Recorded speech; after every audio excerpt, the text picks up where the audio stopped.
The wedding dress lay abandoned on the canopy bed, its delicate lace contrasting with the firm decision Victoria Lancaster had made. Her fingers trembled as she fastened the last buttons on the riding pants she had stolen from her younger brother's closet. The oval mirror in the bedroom reflected a young woman in her 20s who barely recognized herself. Her long reddish-brown hair braided tightly, her feminine curves disguised under a loose cotton shirt. The Lancaster Ranch, one of the most prosperous in Red Creek County, Texas, slept under the cover of night. Victoria knew she had little time.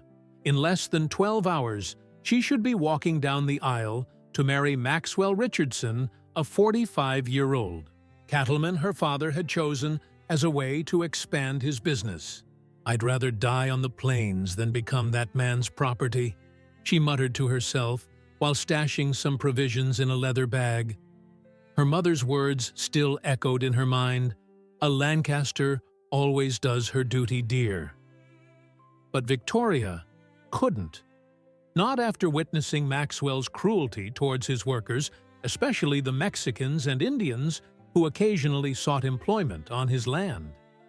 The man was known for his sharp tongue and heavy hands characteristics he hid under a charismatic smile during formal dinners.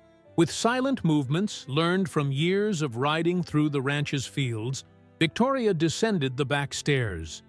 The familiar smell of hay and leather from the stable welcomed her like an old friend. Destiny, her spotted mare, neighed softly in recognition. "Shh, girl," she whispered, stroking the animal's muzzle as she saddled it. "We need to be quiet tonight." The starry Texas sky witnessed their escape. Victoria galloped across the fields she had known since she was a child, her heart beating to the rhythm of Destiny's hooves against the beaten earth. She knew that her father, Gerald Lancaster, would move heaven and earth to find her as soon as he discovered her absence. He was a proud man, and a runaway daughter would be an unforgivable stain on his reputation. Dawn found her already far from Red Creek, heading into less familiar territory. That's when she spotted the first column of smoke rising between the trees. Victoria hesitated, pulling slightly on the reins. It could be a traveler's camp, or bandits. Before she could decide whether to get out of the way, a whistle cut through the air, and Destiny jumped, startled. Victoria barely had time to grab onto the saddle before a figure emerged from the shadows, rifle in hand. "Hands where I can see them, sir," a deep voice ordered. Victoria raised her hands slowly, her male disguise still intact. The man confronting her was tall, broad-shouldered, with features that blended indigenous and European ancestry. His dark, piercing eyes studied her intensely. "I'm not a thief," Victoria declared, trying to thicken her voice. "No," the man replied, a half-smile appearing on his lips. "You're a girl dressed like a man, and, from the way she holds those reins, one of the good families." Victoria's blood ran cold. "How?" "I'm a bounty hunter, miss. Watching is my job." He lowered his gun but remained alert. "They call me the Lone Wolf, and I suspect there will soon be posters with your face on them everywhere." Victoria straightened up in the saddle, raising her chin in defiance. "Are you going to turn me in, then?" Lone Wolf studied her for a long moment before answering, "It depends on why you ran away. I don't usually meddle in family matters, but I don't consign innocent people to cruel fates either." The sincerity in his voice made Victoria hesitate. She briefly explained her situation, noticing how his eyes narrowed at the mention of Maxwell Richardson. "I know Richardson," Lobo commented, his tone laced with disgust. "I've crossed paths with him. He's not a good man." A distant clatter of hooves made them both turn their attention to the horizon. Victoria felt panic rise as she recognized the sound of several horses approaching. "They're already after you," Lobo noted, moving quickly to his own horse, a magnificent black Mustang. Come with me if you want to live. I know these lands better than any of your father's men." Victoria knew it was crazy to trust a stranger even more, so a half-Indian bounty hunter. But something in his eyes, a mixture of strength and honor, made her nod. "Where are we going?" he asked as they galloped on. "West through Comanche territory. Few dare follow us there." He gave her a meaningful look. "But the road will not be easy, Miss Lancaster. Are you prepared to leave your world of privilege behind?" Victoria thought about her life on the ranch, the suffocating expectations, the arranged marriage that awaited her. "My name is Victoria," she replied firmly. "And yes, I'm ready." The sun was fully up now, painting the Texas sky in shades of pink and gold. As they rode side by side, Victoria felt a strange mixture of fear and freedom. Her future was uncertain, but for the first time in a long time it was hers to choose. Behind them, the dust kicked up by the pursuers' horses began to stain the horizon, marking the beginning of a journey that would change their lives forever. The sun beat down mercilessly as Victoria and Lone Wolf rode across the Texan expanse. It was already midday, and although they had managed to temporarily throw off their pursuers, they both knew that the danger was far from over. Red dust covered their clothes, and the heat made the air shiver on the horizon. "We need to water the horses," Lobo announced, guiding them to a small stream partially hidden by a cluster of rocks. "And you need to rest too, miss." Victoria wanted to protest, but her aching body betrayed her. She wasn't used to riding for so many hours at a time, let alone wearing men's clothes, which, although practical, were uncomfortable in their inadequacy. "How did you know I was a woman?" she asked, as she dismounted, curious about the shrewdness of her unexpected ally. Lobo tied the horse's reins before answering, a half-smile playing on his lips. "Apart from the way you hold the reins, your movements are different, more controlled, like someone who has spent her life being taught to behave in a certain way." Her observation hit Victoria like an uncomfortable truth. Her whole life had been a series of rules and expectations: how to sit, how to speak, how to exist in the confines of what was appropriate for a lady of her position.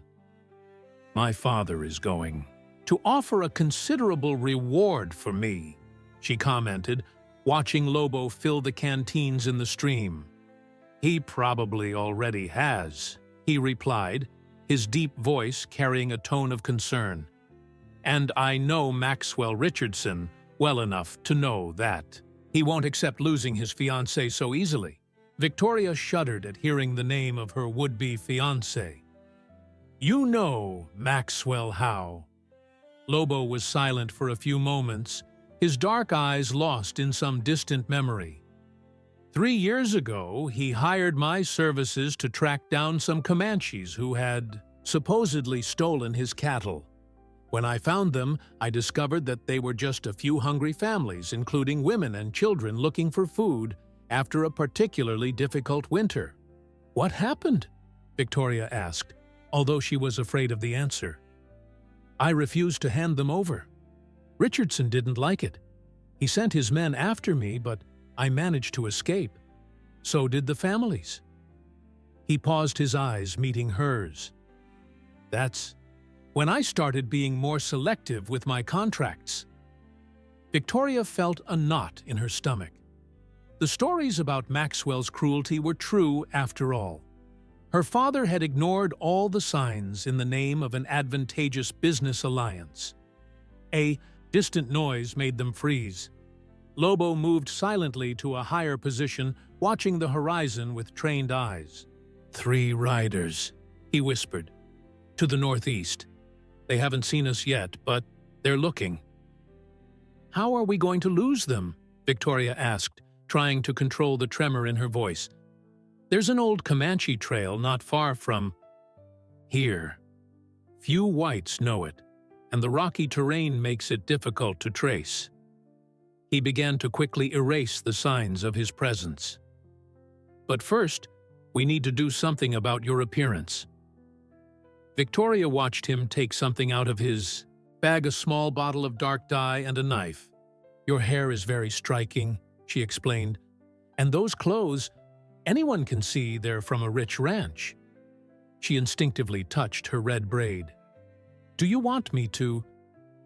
That's your choice, Lobo replied softly.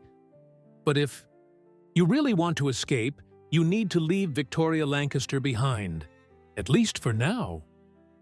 With trembling hands, Victoria undid her braid. Her long hair, her mother's pride, and the hallmark of Lancaster women fell like a curtain around her face. Closing her eyes, she nodded.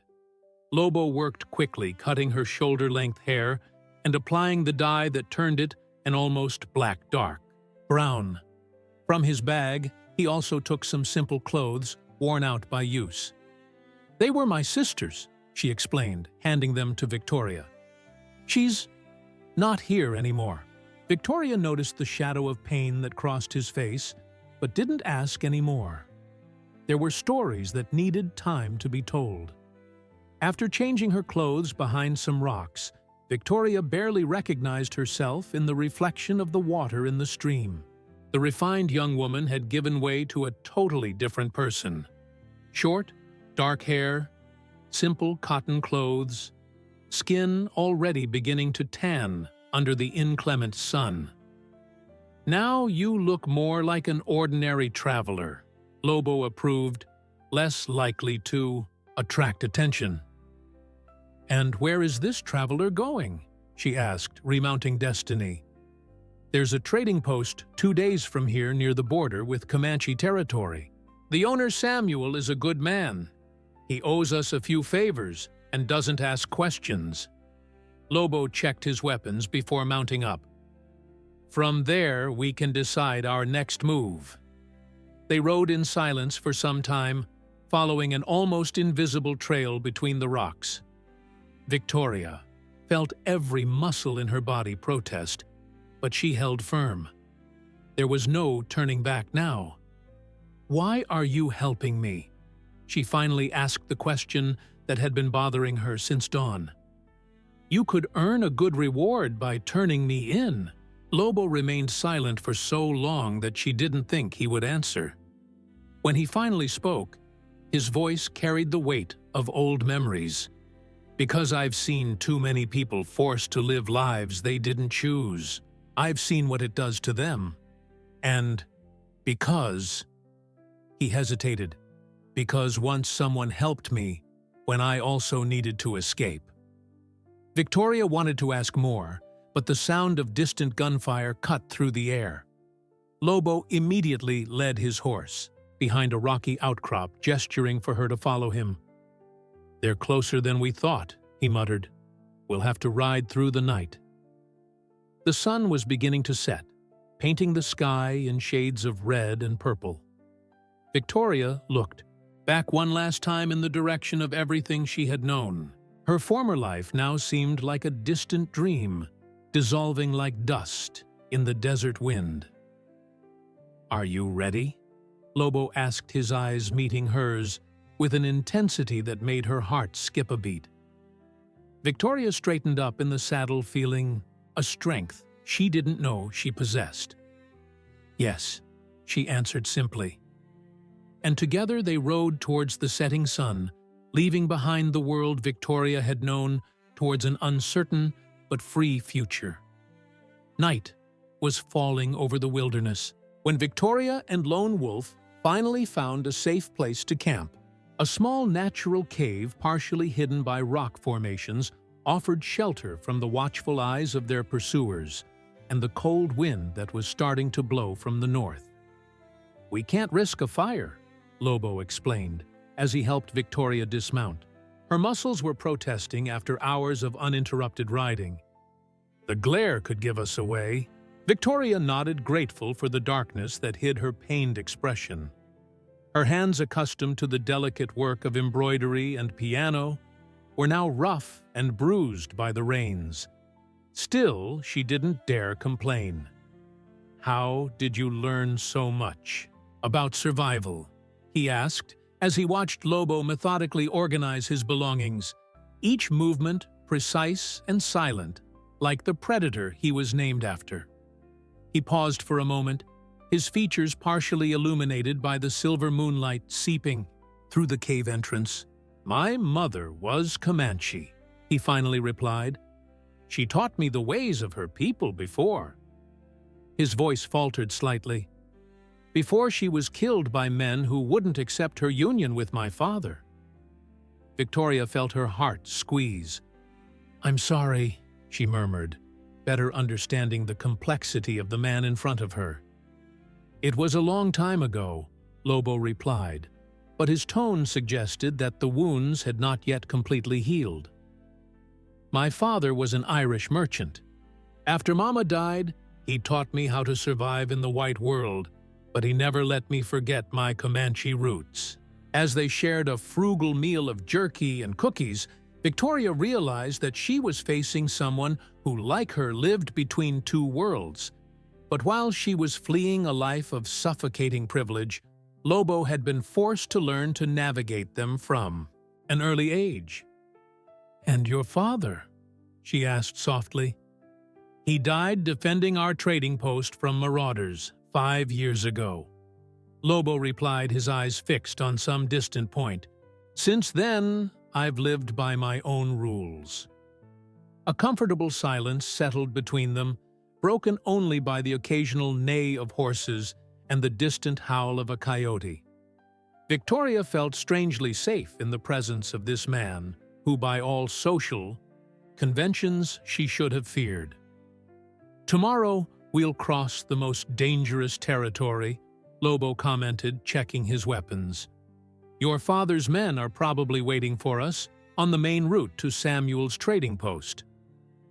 "Then why don't we take another route?" "Because we need supplies," he explained. "And because Samuel has connections who can help us get new documents for you. Victoria Lancaster needs to disappear completely." The reality of her situation hit Victoria with renewed force.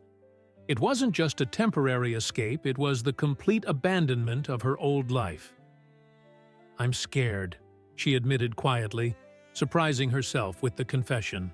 Lobo studied her for a moment, his dark eyes full of understanding. "Fear is good," he replied. "It means you're alive, but don't let it paralyze you." A sudden noise outside made them both tense up. Lobo moved silently towards the cave, entrance his rifle ready.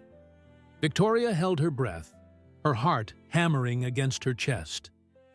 After a few agonizing minutes, he relaxed slightly.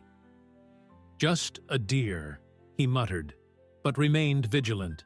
"What's it like to live like this all the time?" Victoria asked. "Always alert, always on the move." "You get used to it," he replied with a slight smile. "But sometimes—" He hesitated, as if weighing up his next words. "Sometimes I dream of a place to call home again." There was something in his voice that made Victoria's heart race for reasons completely different from fear. She realized that she was beginning to see beyond the tough bounty hunter, glimpsing the man who carried his own scars and dreams. "We should get some sleep," Lobo announced, breaking the moment. "We'll leave before dawn. I can keep the first watch." "No," Victoria protested. "You need to rest too. We can take turns." He studied her for a moment, clearly surprised by her determination. "Do you know how to use a gun?" "My brother taught me to shoot concealed," she replied, a small smile playing on her lips. "Dad would have a fit if he knew." Lobo laughed softly, a rich sound that made something warm spread through Victoria's chest. "You're full of surprises, Miss Lancaster." "Victoria," she corrected. "Just Victoria now." He nodded, handing her a revolver. 3 hours each. Wake me if you hear anything suspicious." Victoria took up her position near the cave entrance, feeling the weight of the gun in her hands and the even greater weight of Lobo's trust in her. She watched him settle down to rest, noticing how even in sleep he maintained an alert posture. The night progressed slowly, and Victoria found herself reflecting on how her life had changed completely in less than 2 days. She had left behind an existence of comfort and certainty for an uncertain future, alongside a man she barely knew, but already trusted with her life. The stars shone brightly in the Texas sky, silent witnesses to her transformation. Victoria Lancaster, the refined farmer's daughter, was gradually giving way to a stronger, freer woman, and as she watched Lobo sleep, she realized that her heart was also changing, beating to a new and frightening rhythm that had nothing to do with the fear of her persecutors. The dawn would bring new dangers, but for now, in that cave hidden under the starry Texas sky, Victoria felt that she was finally on the right path, even if that path took her far away from everything she had once known. Dawn found Victoria and Lone Wolf already on the move, their horses cautiously crossing the rocky landscape. Samuel's trading post was a few hours away, but the tension between them was palpable. They both knew that Lancaster's men were probably waiting for them somewhere along the way. "There's a ravine up ahead," Lobo explained, his voice low and controlled. "It's the only viable route to the post, which is where they'd expect us," Victoria added, feeling a shiver run down her spine.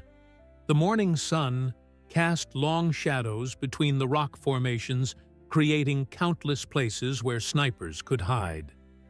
Victoria watched as Lobo constantly scanned his surroundings, his trained eyes picking up details she would never have noticed.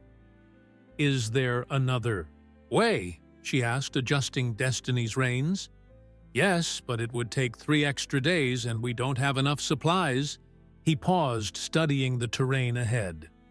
"Besides, Samuel is expecting our arrival. If we don't show up today, he could assume the worst and leave."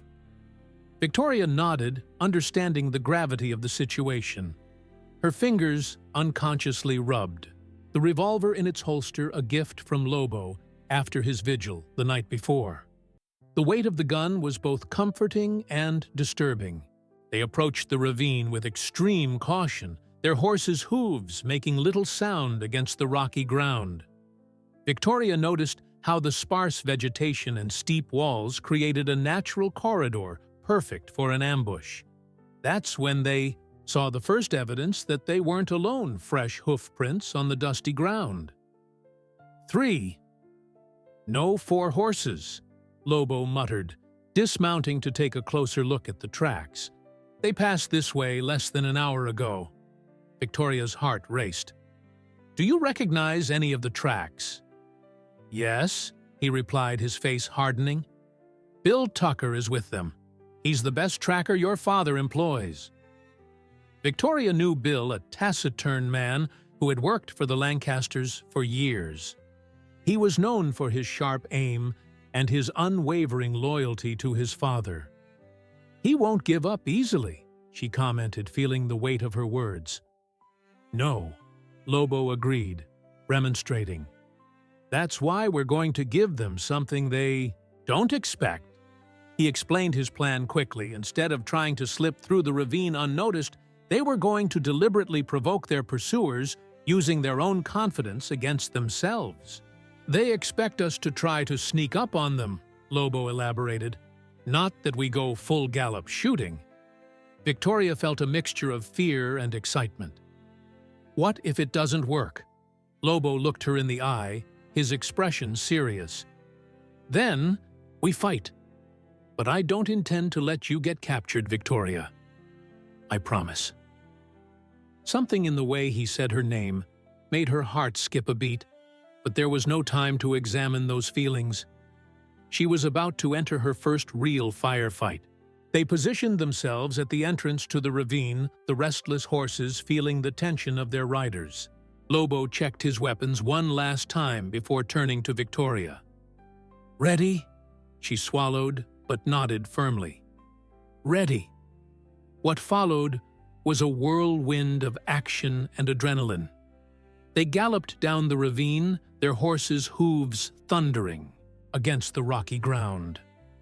As predicted, the shooting started almost immediately. Her father's men, surprised by the daring tactic, reacted in an uncoordinated manner. Victoria fired her revolver into the glare of the enemy rifles, more to keep them occupied than with any real intention of hitting anyone.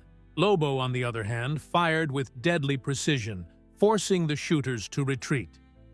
"Stay down!" he shouted over the noise of the gunfire. A bullet whizzed past her ear, and Victoria felt the heat of its trail. Destiny reared up, startled, but she managed to keep control. Years of riding in difficult situations had finally proved their worth. It was then that she heard the familiar cry, "Victoria, stop this madness." Bill Tucker had emerged from his hiding place, his rifle pointed not at her, but at Lobo. "Your father wants you back home," Bill continued. "Nobody needs to get hurt." Victoria saw Lobo adjust his aim almost imperceptibly, but she was quicker. With a precision that surprised even herself, she fired the bullet, hitting Bill's rifle, knocking it out of his hands. "Tell my father that Victoria Lancaster is dead," she shouted, her voice laden with determination. The obedient daughter, he knew, no longer exists. Seizing the moment of confusion, she and Lobo fired across the last part of the ravine. More shots followed, but they were inaccurate, wasted in the heat of the moment. When they finally emerged on the other side, Victoria was panting, her heart beating like a war drum. She looked at Lobo, who was riding beside her, and saw a mixture of admiration and concern on his face. "You shot well," he commented, a slight smile appearing on his lips. "I learned from the best," she replied, thinking of her brother with a pang of longing. "Besides, I couldn't let them hurt you." The words escaped before she could stop them, and Victoria felt her face heat up. Lobo studied her for a moment, something indefinable flashing through his dark eyes. "The trading post isn't far away. Now," he finally said, his voice softer. "But they're not going to give up that easily." "I know," Victoria replied, straightening up in the saddle. "But I'm not going to give up my freedom either." They rode in silence for some time, always on the lookout for signs of pursuit. The sun was now high in the sky, and Victoria could feel the sweat dripping down her back, mixed with the dust and adrenaline left over from the confrontation. "Why are you really helping me, Lobo?" she asked suddenly. "And don't tell me it's just because of Maxwell Richardson." He remained silent for so long that she didn't think he would answer. When he finally spoke, his voice was charged with restrained emotion. "Because when I look at you, Victoria, I see someone willing to fight for your freedom no matter the cost. And that's something I respect more than any reward." His words hung between them like an unspoken promise as they rode towards the trading post and the next chapter of their journey together. The sun was already high when Victoria and Lone Wolf spotted Samuel's trading post, a sturdy building of wood and stone strategically positioned between two hills. A thin column of smoke rose from the chimney, indicating the presence of life, but the place seemed strangely silent. "Something's wrong," Lobo muttered, pulling on his horse's reins. His experienced eyes scanned the area, noticing details that eluded Victoria. "Samuel always has at least 2 men standing guard on the balcony." Victoria felt a shiver run down her spine. After the firefight in the ravine, her nerves were still on edge. "Do you think my father's men got there first?" "No," Lobo replied, his face tense. But someone did. He dismounted silently, signaling Victoria to imitate him. "Leave the horses here. We'll approach on foot." They hid behind a group of withered bushes, watching the movement, or lack of it, around the post. Victoria could feel her heart beating hard against her, ribs aware that every decision now could mean life or death. "Over there!" Lobo pointed discreetly to a side window. Movement inside the warehouse. Victoria narrowed her eyes, trying to see through the dusty glass. A shadow moved, confirming Lobo's observation. "What do we do?" "I'll go in." "The front," he decided, checking his weapons. "You go around the back. If you hear shots, run to the horses and don't look back." "No," Victoria protested, her voice firm despite her fear. "I'm not leaving you." Lobo stared at her, surprised by her determination. For a moment, something passed between them, an electric current of mutual understanding that went beyond words.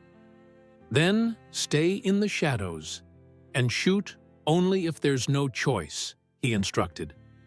"You've already proved your worth today, but we don't need any more bloodshed if we can avoid it."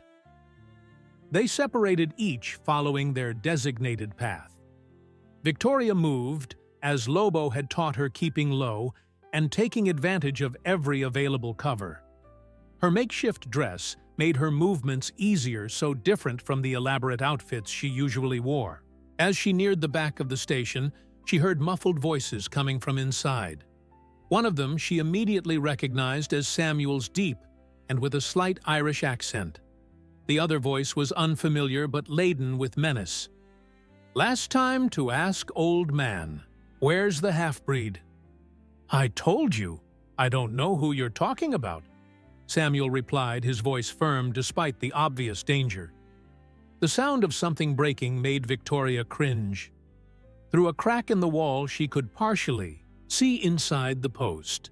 Samuel was sitting on a chair, blood dripping from a cut on his forehead.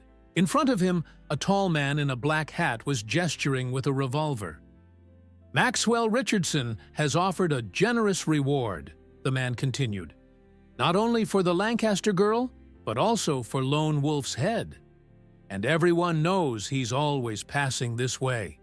Victoria's heart froze when she heard the name of her ex-fiancé. So it wasn't just her father's men who were after them. Maxwell had also set bounty hunters on their trail. A sudden movement in front of the station caught her eye.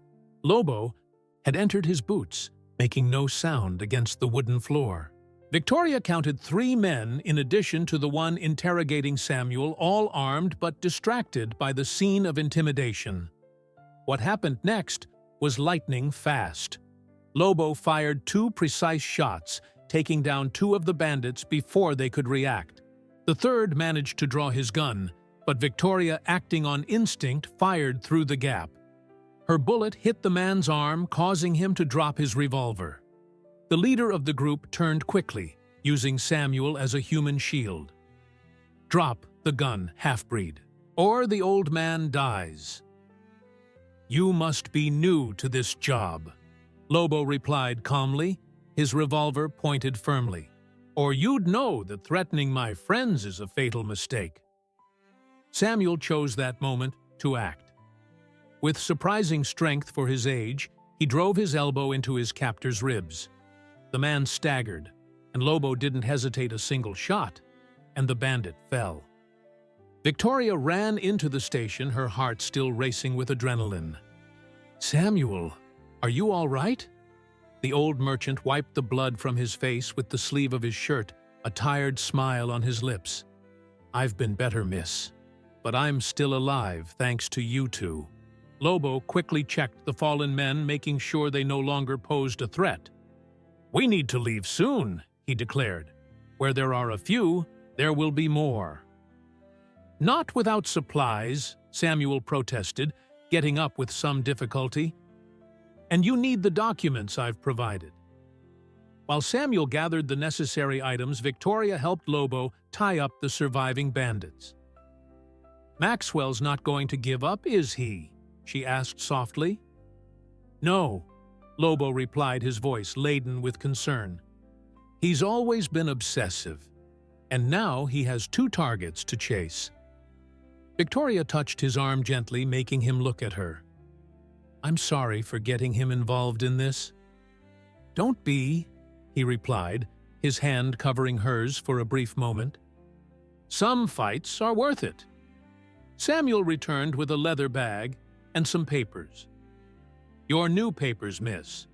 From now on, you are Sarah Cooper from St. Louis.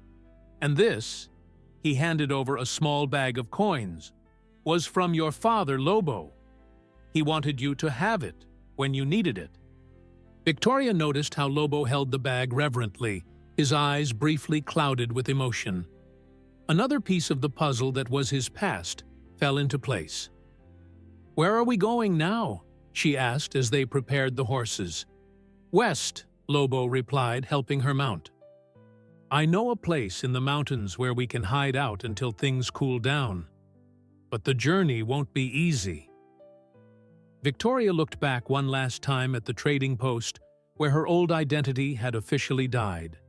Sarah Cooper, a new name for a new life. Nothing worthwhile is easy, she replied, quoting words her mother used to say, albeit in a very different context. And so they set off, leaving behind another chapter in their story and heading for the distant mountains where they hoped to find not only refuge, but also answers to the questions their hearts were beginning to ask. The journey to the mountains proved to be more challenging than Victoria had imagined. After 3 days of riding through increasingly rugged terrain, her muscles protested with every movement, and even Destiny, her faithful mare, showed signs of fatigue. The air became thinner as they gained altitude, and the nights became progressively colder. There's an abandoned hut not far from here, Lobo commented, as he led the way along a narrow path. It belonged to an old friend of my father's. We can rest there for a few days before heading to our final destination. Victoria watched as he moved naturally through the treacherous terrain, as if the mountains were an extension of his own being. Over the last few days, she had noticed small changes in his demeanor, a gradual softening of his normally vigilant posture, as if the altitudes were bringing him closer to gentler memories. Did your father have many friends in these mountains? She asked, curious about the past he rarely mentioned. Lobo was silent for a few moments before answering. After my mother was killed, he built up a network of trustworthy people, traders, hunters, a few indigenous families, people who didn't care about the color of a man's skin or his origins. How did she die? Victoria asked softly, knowing she was entering delicate territory. Lobo pulled on his horse's reins, stopping near a small waterfall. While the animals drank, he leaned against a rock, his eyes lost in the distant blue mountains. I was 12 years old. He began, his voice laden with an ancient pain. Some men in the village never accepted my parents' marriage. One night, drunk and full of hatred, they broke into our house. My father was traveling on business. He paused, his fists clenching with the memory. My mother hid me in a secret basement that Dad had built. She fought like a true Comanche warrior, but there were too many. Victoria dismounted, approaching him. Without thinking, she touched his arm in a gesture of comfort. To her surprise, Lobo didn't move away. The men set fire to the house. He continued, his voice almost a whisper. I managed to escape through the basement, but I couldn't. I couldn't save you. You were just a child, Victoria murmured, her heart broken by the pain she saw in his eyes. My father hunted them down one by one, Lobo revealed, finally looking at her. Not for revenge, he said, but for justice, so that no other mixed-race family would suffer the same fate. Victoria then understood why Lobo had chosen to help her. He recognized in her escape a similar struggle for freedom and justice. And "Then what?" she asked, still close to him. "Then Dad taught me everything he knew about survival tracking trading, but he also insisted that I learn to read, write, and do math. Knowledge is power, he always said. And power is protection." A distant noise made them both turn sharply. Lobo immediately drew his rifle, but relaxed when he saw a group of deer crossing a nearby field. "We're safe here," he assured them, noticing the tension in Victoria's shoulders. "Few know these paths, and those who do are usually friendly." They resumed their journey, the trail now winding between majestic pines. The air was impregnated with the scent of resin and wildflowers, so different from the desert dust they had left behind. "What was your mother like?" Victoria asked, after a while, noticing how Lobo seemed more open to sharing his past. Soft smile, something rare appeared on his lips. "She was like the spring wind, gentle most of the time, but capable of devastating force when necessary. She taught me to respect the earth, to listen to the animals, to find beauty even in the most unlikely places." "As you do," Victoria observed without thinking. Lobo looked at her in surprise, and she felt her face heat up under his intense gaze. Before she could elaborate, he pointed to a clearing ahead. "The hut is over there." It was a simple but solid building, partially protected by a rocky ledge. Smoke rose from the chimney, indicating that it wasn't as abandoned as Lobo had suggested. "Did you expect to find someone here?" Victoria asked, noticing how unsurprised he seemed. "Actually, yes," he replied, a touch of mystery in his voice. "There's someone I need you to meet, someone who can help us more than you know." They approached the hut, and the door opened before they could reach it. An elderly woman with long gray hair braided with feathers and beads appeared on the threshold. Her dark eyes shone with ancient wisdom. "I thought you'd never come back, little wolf," she said, in a mixture of English and Comanche. "Grandma Luna," Lobo replied with obvious affection, quickly dismounting to hug her. Victoria watched the encounter with fascination. It was the first time she had seen Lobo show such vulnerability, such a genuine connection with someone.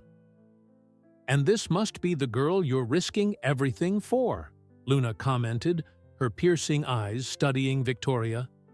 "Come on in. We have a lot to talk about, and mountain walls have ears." As she followed Lobo and Luna into the hut, Victoria sensed that she was about to discover more secrets, not only about her protector's past, but also about the future that awaited them. The mountains guarded their stories zealously, but maybe, just maybe, they were willing to share some of them with those who proved worthy of their truths. The interior of Granny Luna's cabin was a living reflection of the two cultures that intertwined in Lone Wolf's story.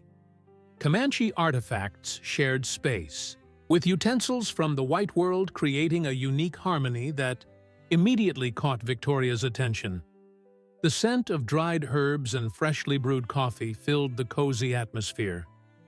"You have your mother's eyes," Luna commented to Lobo as she poured tea into pewter mugs.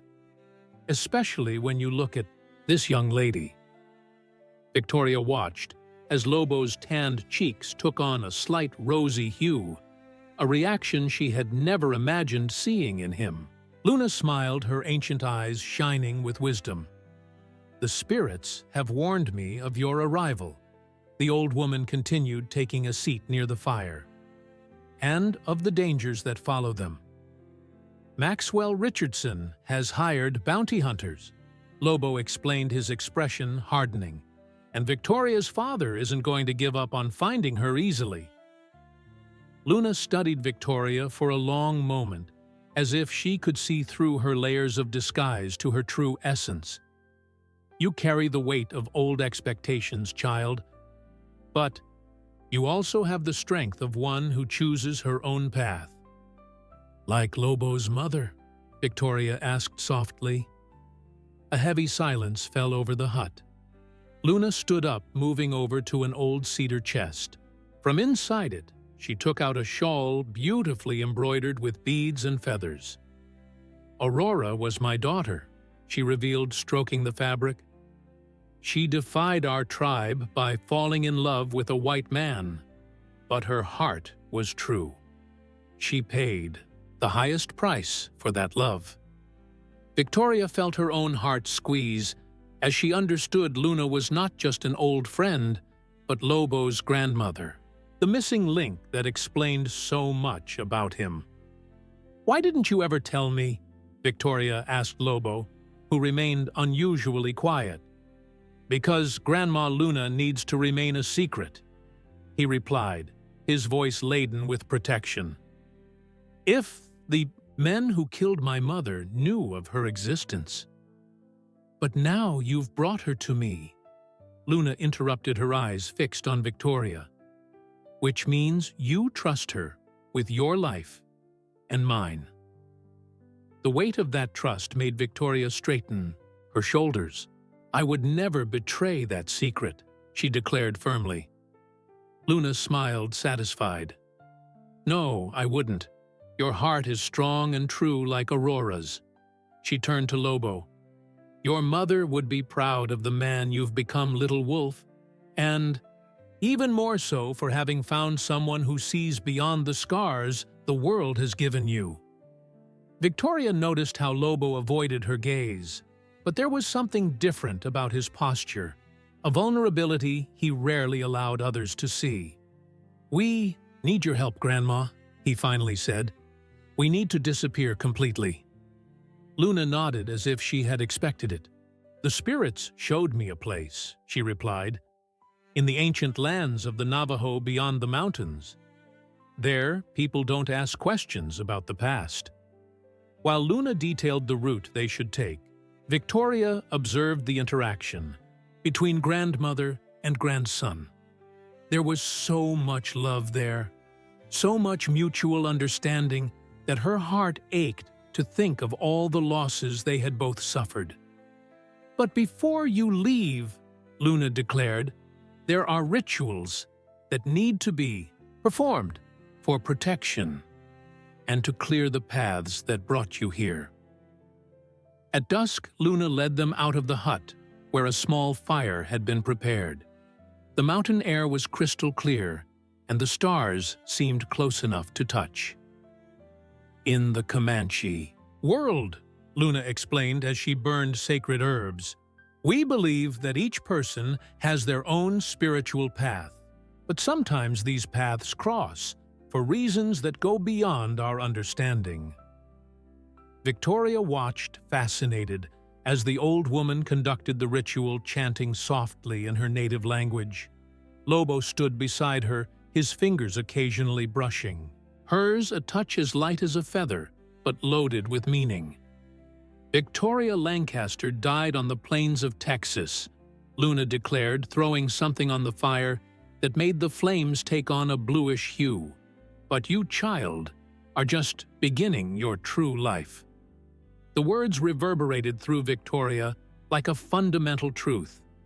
She was no longer the privileged heiress of the Lancaster ranch preoccupied with dresses and social conventions. She had become something more, something stronger, freer. "And you, my grandson," Luna continued, her eyes meeting Lobo's, "have carried the weight of loneliness for too long. It's time to allow your heart to heal completely." Victoria saw a single tear run down Lobo's cheek, the first such open display of emotion she had witnessed from him. Without thinking, she entwined her fingers with his, offering silent comfort. The ritual continued into the night, with Luna sharing ancient Comanche stories, teachings about the land and the spirits, and preparing amulets of protection for their journey. Victoria absorbed everything with reverence, realizing that she was being gifted with sacred knowledge that few whites had ever received. When they finally returned to the hut, something had changed between her and Lobo, a deeper understanding, a bond strengthened by sharing secrets and vulnerabilities. "Rest. Tonight," Luna instructed. Tomorrow you will begin your journey to the Navajo lands. The road will be long and dangerous, but you won't be alone." As they prepared for bed, Victoria noticed how much lighter Lobo seemed, as if an invisible weight had been partially lifted from his shoulders. "Thank you," she whispered into the darkness. "For what?" he asked softly. "For trusting me enough to bring me here, for sharing this part of you with me." The silence that followed was filled only by the crackling of the fire and the night, sounds of the mountain. Finally, Lobo answered, "You're the first person who made me want to share, Victoria.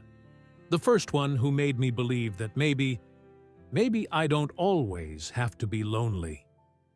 His words hung in the air like an unspoken promise as sleep enveloped them under the protective roof of Luna's hut, guarded by the ancestral spirits of the mountains. Dawn found Victoria and Lone Wolf preparing to leave Granny Luna's hut. The ritual of the night before had left a deep mark on both of them, strengthening the bond that had grown between them. Luna watched the preparations with attentive eyes, occasionally offering advice on the path they should follow. "The spirits showed me shadows on the horizon," the old woman remarked, as she helped Victoria stash medicinal herbs in her bag. "Not everyone who calls themselves a friend really is." Victoria exchanged a worried glance with Lobo, who was checking the weapons near the horses. "Do you think we've been followed here?" "The mountains keep their secrets," Luna replied enigmatically, "but betrayal has many faces, and some of them wear masks of friendship." Before they could explore the meaning of those words any further, a sharp whistle cut through the morning air. Lobo immediately drew his rifle, positioning himself between the women and the source of the sound. "It's Samuel's signal," he muttered, frowning. "But he should never have followed us here." Victoria felt her heart race. The merchant had been a valuable ally, but Luna's words echoed in her mind like a dark warning. Samuel emerged from the mountainous forest, apparently alone and unarmed. His normally jovial face was marked by concern. "Wolf, thank God I found you," he gasped, approaching. "Maxwell, he found out about the hut. His men are coming." "How?" Lobo demanded, his voice laced with suspicion. "No one but you knew about this place." A flash of guilt crossed Samuel's face. "They tortured me, Lobo. I'm sorry." The silence that followed was as heavy as lead.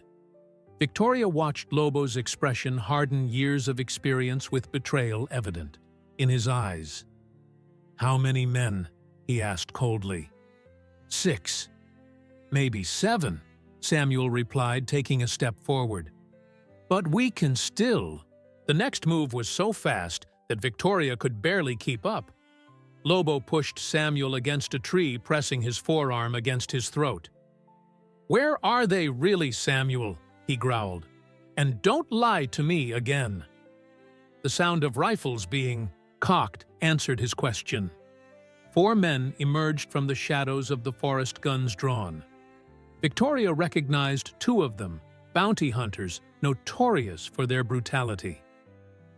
"I'm sorry, buddy," Samuel said, his voice shaking.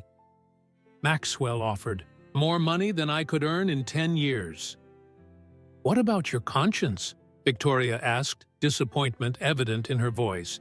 "How much is it worth?" Samuel looked away, unable to face the accusation in her eyes. Luna, who was observing everything with supernatural calm, stepped forward. "You have desecrated sacred ground," she declared, her voice carrying an ancient authority.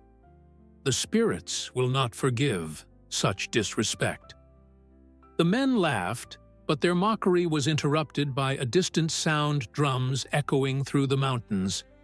The bounty hunters exchanged nervous glances.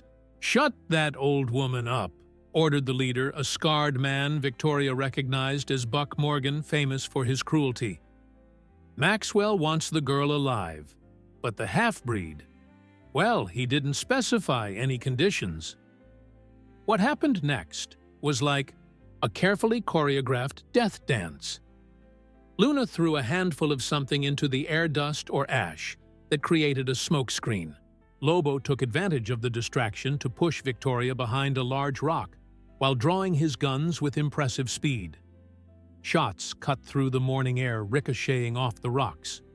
Victoria, wielding her own revolver, saw Samuel trying to escape. In the confusion, without hesitation, she shot him in the leg, knocking him down. "That's for betraying Lobo's trust," she muttered. Luna had disappeared into the confusion, but Victoria could hear her voice chanting an ancient song that seemed to come from all directions. The drums grew louder, closer. "The Comanche!" one of the men shouted in panic. "It's a trap!" Buck Morgan, however, was undeterred. He advanced through the smoke, aiming directly at Lobo. "I'm not going to lose this reward because of a few drums." Victoria saw the moment Morgan's bullet grazed Lobo's arm, staining his shirt red. Without thinking, she sprang out of cover, firing wildly. Morgan staggered, surprised at being shot by a lady of society. "You're not the only one who can shoot," she declared, holding her gun steady. The other men, startled by the combination of the ever-closer drums and Victoria's display of skill, began to back away. Morgan, holding his wounded shoulder, glared at them with pure hatred. "This isn't over," he spat before disappearing into the forest with his companions. When the dust had settled, Luna emerged from her hiding place, a slight smile on her lips. "The spirits have many voices," she commented, revealing a small drum in her hands. "And they know the fears of white men well." Victoria ran over to Lobo, examining his wound. "We need to take care of it." "I'm fine," he assured her, but allowed her to lead him back to the hut. "But we can't stay. They'll be back with more men." Luna was already sorting out herbs for a healing poultice. "The road to the Navajo lands will be more dangerous." "Now," she warned, "Maxwell Richardson is not a man who accepts defeat easily." "And Samuel?" Victoria asked, noticing that the traitor had disappeared during the confrontation, leaving only a trail of blood. "He chose his path," Lobo replied harshly. "Let the spirits judge his actions." While Luna tended to Lobo's wound, Victoria gazed thoughtfully at the horizon. Samuel's betrayal had hurt, but it had also taught her a valuable lesson. In the wild world of the West, trust was a rare and precious luxury.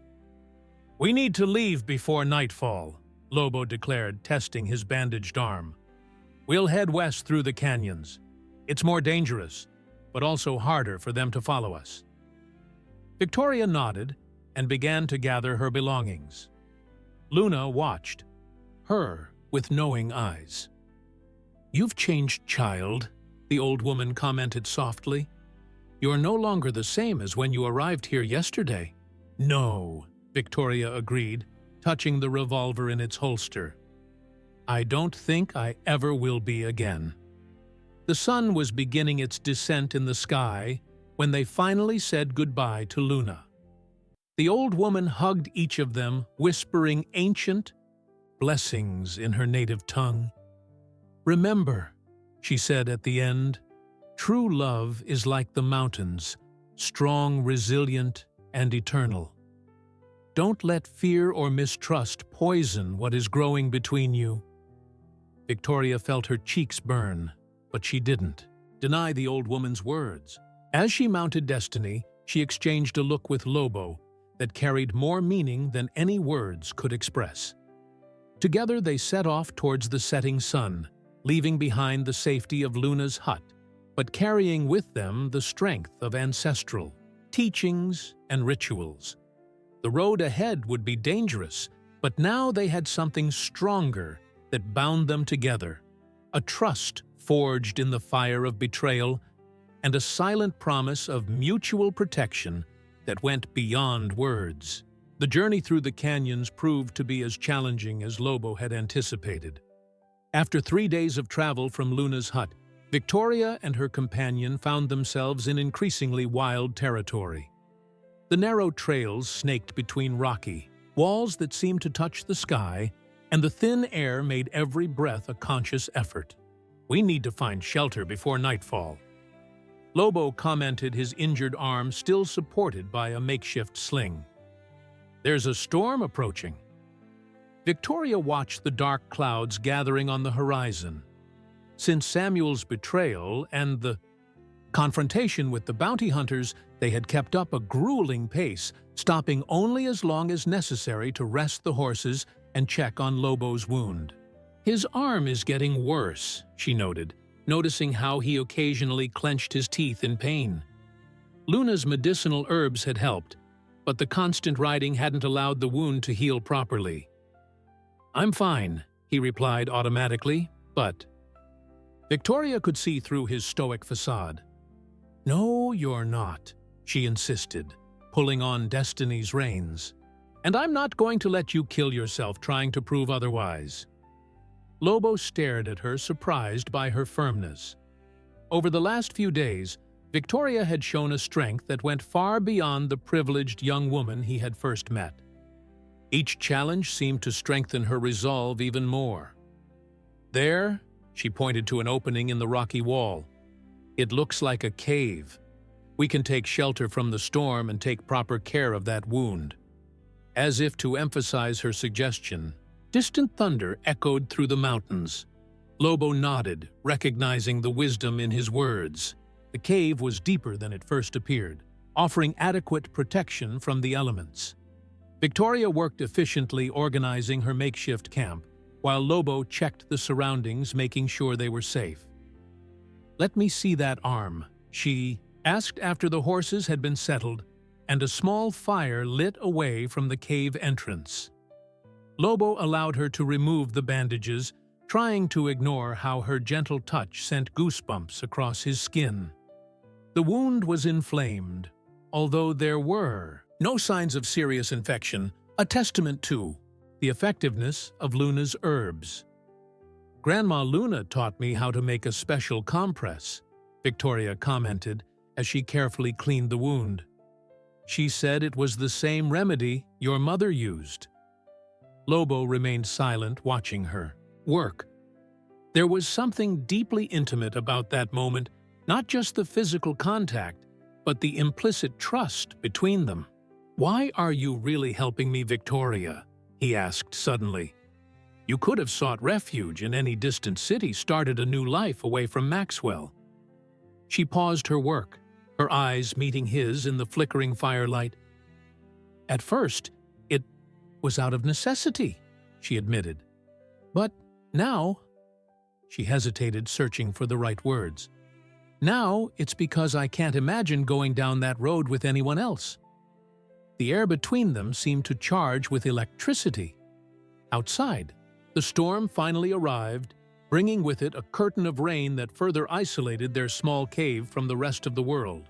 "It's dangerous to get too close to me," Lobo warned, his voice hoarse.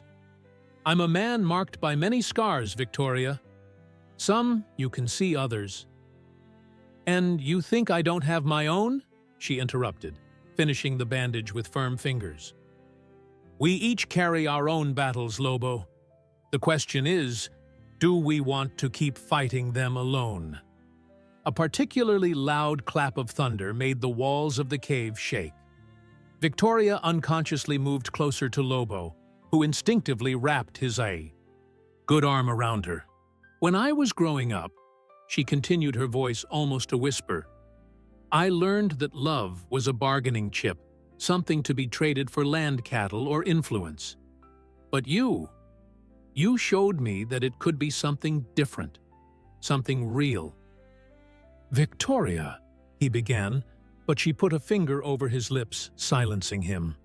"Don't tell me it's dangerous. Don't tell me I don't deserve something better. Because what I feel when I'm with you is more real than anything I've ever experienced in my entire privileged life." The confession hung between them like a living, pulsating thing. Lobo touched his face with his free hand, his calloused fingers gentle against his skin. "You deserve more than a life on the run," he murmured. "You deserve more than a half-breed haunted by ghosts from the past." "What I deserve is the chance to choose my own destiny," she replied firmly. "And I'll choose you if you want me." Lobo's answer didn't come in words. With a gentleness that contrasted with his usual strength, he pulled her closer, his lips meeting hers in a kiss that carried the weight of all the unspoken words between them. When they finally broke apart, both panting the storm outside seemed to mirror the intensity of the moment they were sharing. "Spirits have an interesting sense of humor," Lobo commented with a slight smile. "My mother used to say that the biggest storms bring the biggest blessings." Victoria smiled, snuggling against his chest. "Your mother seemed like a very wise woman." "She was," he agreed, his fingers distractedly playing with a lock of her hair. "And she would have loved you, especially after seeing how you shoot." They laughed together, the sound echoing softly through the cave. For a moment, they could forget the dangers that awaited them. Maxwell and his bounty hunters, Victoria's. Father the society that would never easily accept their union. "Tomorrow we'll continue on to the Navajo lands," Victoria asked after a moment of comfortable silence. "Yes," Lobo replied, "but first we need to make a stop. There's someone who can help us disappear completely, an old friend of my father's who forges perfect documents." Victoria nodded, trusting his judgment. "And then, he looked her in the eye, we start our own story. No Lancaster, no pursuers, no past. Just the two of us." The promise in his words warmed Victoria inside more than any fire could. As the storm roared outside, they remained entwined, sharing stories, dreams, and more kisses, protected by the heart of the mountains that held their secrets. The sun was rising over the Navajo lands when Victoria and Lone Wolf finally reached their destination, a valley hidden between majestic mountains where a small village nestled beside a crystal-clear river. After weeks of travel from the cave, where they had first confessed their feelings, they both bore the marks of their journey not just on their bodies, but in their souls. "This is it," Lobo announced, his arm already completely healed thanks to Victoria's care and Luna's teachings. "The village of Deep Water, one of the few places where whites and natives live in true harmony." Victoria observed the simple but well-built houses, some in the style of the settlers, others following indigenous traditions. Children of different skin colors played together in the dirt streets, and in the local market merchants of various origins traded peacefully. "It's like a dream," she muttered, still hardly believing that such a place existed. But her peace was interrupted by a warning cry. A young Navajo man ran towards her, gesturing urgently. "Horsemen approaching from the East Canyon," he warned in English. "White men with guns." Lobo immediately tensed his eyes, scanning the horizon. "Maxwell," he muttered. "He must have bribed someone at the last trading post." "No," Victoria corrected, recognizing the approaching riders. "It's my father and my brother William." Indeed, Gerald Lancaster was riding at the head of a small group, his authoritative bearing unmistakable. Even from a distance, next to him, William Lancaster. Victoria's younger brother looked anxious and worried. "We have to face them," Victoria decided, surprising Lobo with her firmness. "I'm tired of running away." The village quickly mobilized. Navajo warriors took up strategic positions while women and children sought shelter. Victoria noticed how everyone acted together, protecting each other regardless of origin or color. Gerald Lancaster stopped his horse in the center of the village, his eyes meeting his daughter's, with a mixture of relief and fury. "Victoria, thank God you're alive." "Father?" she replied coldly, remaining by Lobo's side. "How did you find us?" "We followed the stories," William interjected, dismounting, "of a young girl and a half-breed bounty hunter who helped people in need along the way. Stories of kindness and courage that didn't match Maxwell's accounts of kidnapping and coercion." Victoria felt her heart warm at her brother's words. During their escape, she and Lobo had indeed helped several travelers and families in difficulty, using their skills and knowledge to make a difference. "Maxwell lied about a lot of things," she declared.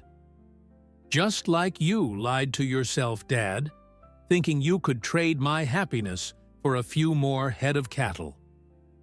Gerald Lancaster slowly dismounted, his eyes finally really registering the change in his daughter.